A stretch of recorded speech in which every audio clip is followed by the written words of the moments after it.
اور ہم نے اس پہ عمل کر لیا تو ہمیں اس کا گناہ نہیں ہوگا. ہماری نیتیں، ہمارے ارادے اللہ پاک ہمیں دیکھیں گے کہ ہم کس طرح کوشش کر رہے ہیں، کس طرح عمل کر رہے ہیں. ہاں کوشش، جیسے کہ بار بار میں کہہ چکی ہوں کہ ہمیں کوشش کرنی چاہیے صحیح اور جھوٹ کو پرکھنے کی. تو اربابن، ہم کسی کو بھی معبود نہ بنائیں. وہ اپنی خواہشات بھی ہو سکتی ہیں، وہ اپنے عزیز بھی ہو سکتے ہیں، وہ اپنے اساتذہ، والدین اور ہسبینڈ بھی ہو سکتے ہیں. ایسے معاملات زندگی میں پیش آ جاتے ہیں. ہم لوگ ویسے بڑے متقی بنتے ہیں، بڑی کوششیں کرتے ہیں، بڑی نمازیں، بڑے روزے کرتے ہیں، لیکن جب کبھی ایسا مسئلہ آ جائے نا تو ہماری جھجک ہمارے اندر آ جاتی ہے. یہ فلاں ناراض ہو جائے گا. میں نے یہ بات کی، ہم نے اپنے اللہ رب العزت کے احکامات کی بجائے بہت زیادہ اہمیت تو ان لوگوں کو دے رکھی ہے. ہسبینڈ ہو گیا، اساتذہ ہو گئے، والدین ہو گئے، ان سے تو پھر بھی ہمارا کوئی ریلیشن ہے. کوئی ناراضگی سے کوئی ہے کہ خطرہ، ناراض ہوں گے، کوئی کا نقصان ہو جائے گا، کوئی گھر کا ماحول خراب ہوگا یا کچھ بھی اس طرح کا ہوگا، اساتذہ سے بھی ہمیں کوئی کلاس میں پرابلم ہوگی، مسائل ہوں گے. لیکن ہم لوگ بیٹھے بٹھائے خاموشی سے کوئی بات ہے اس میں بھی ہم ان لوگوں کو امپورٹنس دیں گے جن کا کوئی تعلق ہی نہیں ہے. بس اتنا ہے کہ اگر ہم فلاں شادی میں یہ اس طرح سے نقاب کر کے چلے گئے، یا ہم فلاں پروگرام میں ہم نے اس طرح سے کر لیا، یا ہم نے اس طرح سے مسئلے پہ عمل کر لیا، تو وہ لوگ جو ہے نا باتیں کریں گے، کہیں گے یہ کیسے لوگ ہیں، تم بڑے دیندار بن رہے ہو، تم بڑے نمازی بن رہے ہو، تم ایسے ہو. ان کی چند باتوں سے، جو باتیں بھی بعض اوقات نہیں کرتے. آج نفسا نفسی کا دور ہے، ہر بندہ اپنے مسائل میں الجھا ہوا ہے. بہت کم لوگ ایسے ہوتے ہیں جو بہت فارغ ہوتے ہیں، ان کے پاس بڑا ٹائم ہوتا ہے، وہ دوسروں کو بہت تنقید کرتے ہیں. اور یاد رکھیے کہ جو ایسے تنقید کرنے والے لوگ ہوتے ہیں ان کے سامنے آپ فرشتہ بن کے بھی آ جائیں، ہیرا بن کے بھی آ جائیں، بہت نیک بن کے بھی آ جائیں، صحیح بن کے بھی آ جائیں، انہیں کی مرضی کا سب کچھ کر لیں، پھر بھی انہوں نے باتیں کرنی ہے. یہ ایک ایسا طبقہ ہوتا ہے ان کو باتیں کرنے کی عادت ہوتی ہے، ان کو کچھ بھی کر لو وہ باتیں کریں گے. تو ایسے لوگوں کے لیے ہم اللہ اور اس کے رسول کے حکم کو چھوڑ دیں، پھر کتنی بڑا خسارہ والی بات، کتنی بڑی خسارے والی بات ہوگی کہ ان کی وجہ سے ہم نے چھوڑا اور ان کو تو پرواہ نہیں ہے، انہوں نے پھر کوئی نکتہ نکال دیا. وہ مشہور ہے کہ شادی میں جتنا کھانے کھلاؤ، جتنی اچھی ڈشز بناؤ، جتنا کچھ کرو، کیونکہ اللہ رب العزت کی نافرمانیاں بڑی ہوتی ہیں نا شادیوں میں. تو پھر واپس جب ختم ہوتی ہے تو لوگ اور کچھ نہیں ملتا، کہتے ہیں کھانا ٹھنڈا تھا. کھانا تو تمہارے سامنے آیا، اس کے بعد تو اس نے ٹھنڈا ہونا ہی تھا اگر تم گپ شپ کرتے ہوئے کھا رہے ہو. لیکن تب بھی وہ لوگ باتیں کریں. یہ انسان خوش نہیں ہو سکتے، اس لیے ہم نے اربابن نہیں بنانا کسی کو رب نہیں بنانا. محبت کرنی ہے شوہر سے، والدین سے، اساتذہ سے، ائمہ سے، علماء سے محبت کرنی ہے، ان کی اطاعت کرنی ہے، ان کے بتائے گئے طریقوں کو فالو کرنا ہے، اگر وہ صحیح ہیں ان کی کوشش کرنی. سب کچھ اربابن نہیں ہونا چاہیے. واضح کلیئر حکم ہمیں کہیں اور سے مل جائے اور اس کو ہم چھوڑ دیں، ایسا نہیں ہونا چاہیے. اور اللہ رب العزت ہم سب کو صحیح معنوں میں ہمارے لیے آسانیاں پیدا کر دے نا. رب کریم، ہم تو آئے ہیں قرآن لے کے، ہم آپ کے آیات کو سنتے ہیں، ہم عمل کی کوشش کرتے ہیں. بسا اوقات ہم بے بس ہو جاتے ہیں. بے بس ہونا نہیں چاہیے، ہمارے اندر اتنی طاقت ہونی چاہیے کہ ہم کبھی بے بس نہ ہوں. لیکن ہم بہت ہی کمزور ہیں، ہمارے ایمان کمزور ہیں، ہماری طاقتیں دنیا کے لیے، ہم اپنے بچوں کے لیے لڑ جاتے ہیں ہسبینڈ سے اور دنیا والوں سے، والدین سے اور اساتذہ سے اور لوگوں سے. لیکن جہاں بات ہے نا میرے پیارے دین کی، وہاں ہم نہیں لڑ پاتے. رب کریم، ہم بہت کمزور ہیں، ہمیں پتہ ہے ہمارے اندر کمزوری ہیں. ہم اس کمزوری کو مانتے ہوئے آج آپ سے یہ دعا کر رہے ہیں کہ رب کریم، جہاں ہم کمزور پڑ جاتے ہیں نا تو ہمارا حامی و ناصر ہو جانا. اگر ہم کوئی ایسا کام کر رہے ہیں جس میں ہم دوسرے کے حکم کے خلاف نہیں کر پا رہے، ہم طاقت نہیں جمع کر پا رہے، اس کو ناراض نہیں کر پا رہے، اس کام کو چھوڑ نہیں پا رہے، رب کریم تو ہمارا ساتھی ہو جا. کیونکہ ہم تجھے چاہتے ہیں، ہم کسی کو رب بنانا ہی نہیں چاہتے، ہم کسی کی اطاعت کرنا ہی نہیں چاہتے. جہاں ہم بے بس اور مجبور ہو جاتے ہیں، جہاں ہمارا بس رک جاتا ہے، رب کریم تو وہاں ہمارا ساتھ دے دے. رب کریم نے فرمایا ہے، حضور صلی اللہ علیہ وسلم کی حدیث قدسی ہے، اللہ پاک نے فرمایا کہ جو شخص ایک بالش میری طرف بڑھتا ہے میں اس کی 2 بالش پڑھتا ہوں، جو میری طرف چل کے آتا ہے میں دوڑ کے آتا ہوں. سو رب کریم، ہم کوشش کر رہے ہیں، آپ ہمارے مددگار بن جائیے، آپ ہمارا بازو بن جائیے، آپ ہمارے اندر طاقت ڈال دیجئے. یا پھر رب کریم آپ ہی تو ہٹا سکتے ہیں، آپ ہی تو ہدایت دینے والے ہیں. ہمارے بڑے جو ہیں ان میں سے اگر کوئی غلطی پہ ہے اور ہم اس غلطی کو نہیں اس کی پکڑ پا رہے، ہم نہیں بحث کر پا رہے، ہم نہیں اس سے چھڑا رہے، اور اس کی وجہ سے وہ غلطی، وہ گناہ ہم بھی نہیں چھوڑ پا رہے، رب کریم آپ چھڑا دیجئے نا.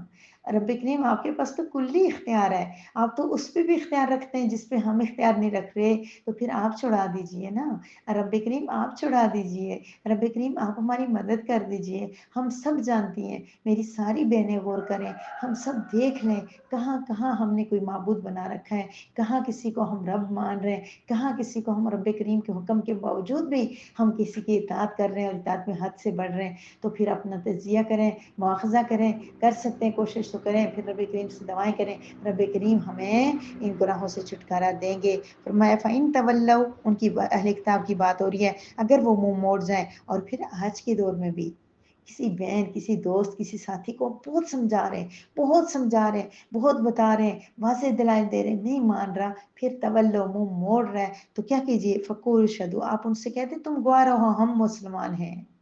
انہیں مسئلے کے مسائل میں میری بات بہنیں بڑی پریشان ہو جاتی ہیں، میں نے اتنا سمجھایا میری بات مان ہی نہیں رہے، میں حق پہ ہوں، میں سچ پہ ہوں، میں چاہتی ہوں کہ میری بہنیں، میری بائیں، میری چاچی، میری خالہ، میرے رشتہ دار، میری ساس، میری نند بھی میرے موقف پہ آ جائے، میں صحیح ہوں، اور صحیح بھی ہوتا ہے بندہ، پھر بھی وہ نہیں مان رہا، تو آپ پھر اس کو چھوڑ دیں اس کے حال پہ، کہیے کہ گواہ رہو، مطلب آخر میں جب دلیل سب کچھ دے دیا، نہیں مان رہا، گواہ رہو، صاف کہہ دیجیے میں اسی بات پہ ڈٹی ہوئی ہوں جو میرے پاس، اور وہ سچ ہے، وہ حق ہے، تم اس کو نہیں مان رہے ہو، تمہارے اوپر اس کا عذاب اور سزا ہوگی، پھر بات کو ختم کر دیں، کلوز کر دیں۔ بڑی ہنٹس اللہ پاک نے ایک ایک آیت میں اتنا کچھ ہمیں بتایا ہوا ہے کہ کوئی اس کا حساب ہی نہیں ہے۔ انہیں اہل کتاب سے کہو، اگر وہ منہ موڑ لیں تو ان سے کہہ دو کہ تم گواہ رہو کہ ہم مسلمان ہیں، ہم فرمانبرداری کر رہے ہیں، تمہیں دعوت دے دی، سمجھا دیا، بتا دیا، پھر بھی تم نہیں مان رہے، تو تمہاری مرضی ہے، ہم تو مسلمان ہی ہوں گے، ہم تو فرمانبرداری بھی ہوں گے۔ اور یہی چیز اختلافی معاملات کے اندر ہے، کسی سے گالم گلوچ کرنا اسلامی نقطہ نظر سے جائز نہیں ہے، لڑائی کرنا بھی جائز نہیں ہے، اپنا موقف بیان کریں، دلائل دیں، بات کریں، سمجھائیں، پیار محبت سے دعا کریں، پھر بھی کوئی نہیں مان رہا تو اس سے کہہ دیں کہ میں تو اپنی بات پہ ڈٹی ہوئی ہوں، تم اپنا دیکھ لو پھر انجام کیا ہوگا، اتنی سی بات کہہ دیں، ہو سکتا ہے کہ یہی بات اس پہ اثر کر جائے۔